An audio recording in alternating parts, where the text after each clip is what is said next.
Hello दोस्तों, नमस्कार। जय श्री कृष्ण। माता तुलसी पूर्व जन्म में कौन थी और उनका विवाह शालिग्राम से क्यों किया जाता है और जालंधर का वध कैसे हुआ, आज हम आपको इसी कहानी के बारे में विस्तार से बताने जा रहे हैं।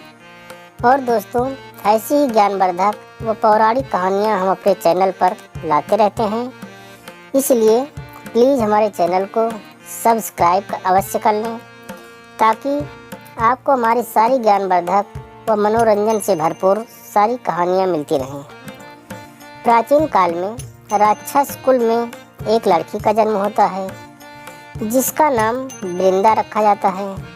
दैत्यराज कालनेमी जैसे राक्षस परिवार में पैदा होने के बाद भी वृंदा भगवान विष्णु की पूजा करती थी। जब वृंदा बड़ी हुई तो उसकी शादी जालंधर नामक दैत्य से हो गई। जालंधर काफ़ी शक्तिशाली राक्षस था जिसका जन्म भगवान शिव के तेज के कारण समुद्र से हुआ था।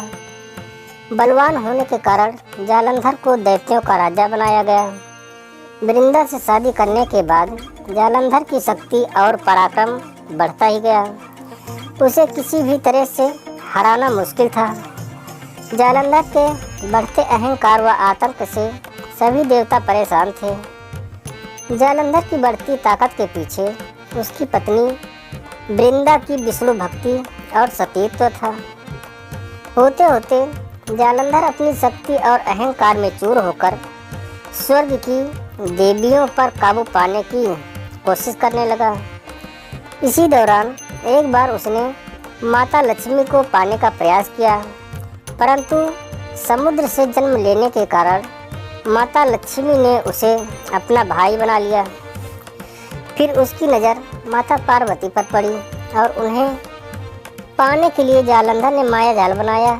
अपने माया जाल से जालंधर ने शिव का रूप धारण किया और माता पार्वती के करीब जाने की कोशिश करने लगा। उसी वक्त माँ पार्वती ने उसे पहचान लिया और जब तक जालंधर कुछ समय समझ पाता वो अदृश्य हो गई। जालंधर के इस दुर्व्यवहार से पार्वती जी को काफ़ी गुस्सा आया और इसी पूरी घटना के बारे में उन्होंने भगवान विष्णु को बताया। इधर जालंधर भगवान शिव से पार्वती जी को पाने के लिए कैलाश पर्वत पर युद्ध कर रहा था। तभी भगवान विष्णु ने जालंधर को सबक सिखाने की ठानी। सभी को पता था कि जालंधर अपनी पत्नी के पूजा पाठ और सतीत्व की वजह से ही अजेय हुआ है।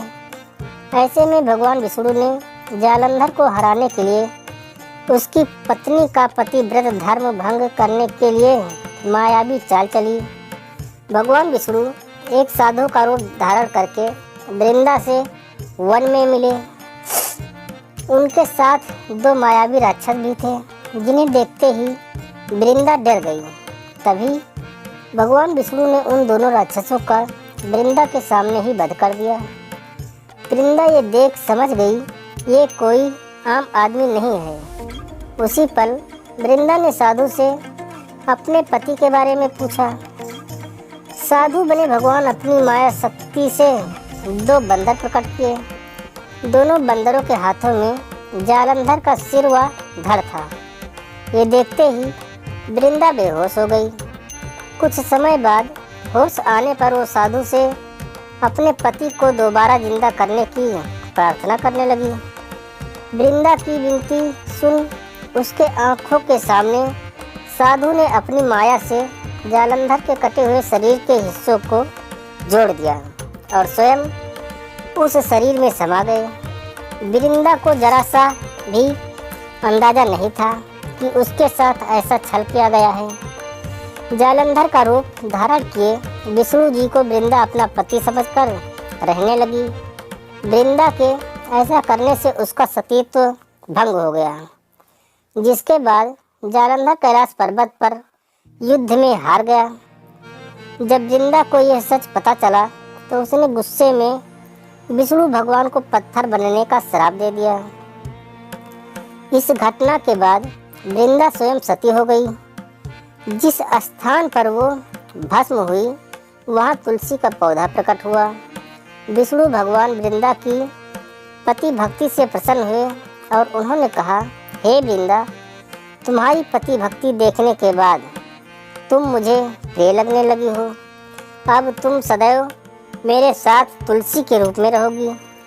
तुम्हारे तुलसी रूप का जो भी व्यक्ति मेरे शालिग्राम रूप के साथ विवाह कराएगा उसे 1000 गुना यश व पुण्य प्राप्त होगा। जिस भी मनुष्य के घर तुलसी का वास होगा उस घर में कभी भी असमय यमदूत नहीं आएंगे। आगे भगवान ने कहा, तुलसी के पौधे की पूजा करने वालों को गंगा व नर्मदा में स्नान करने के बराबर पुण्य प्राप्त होगा।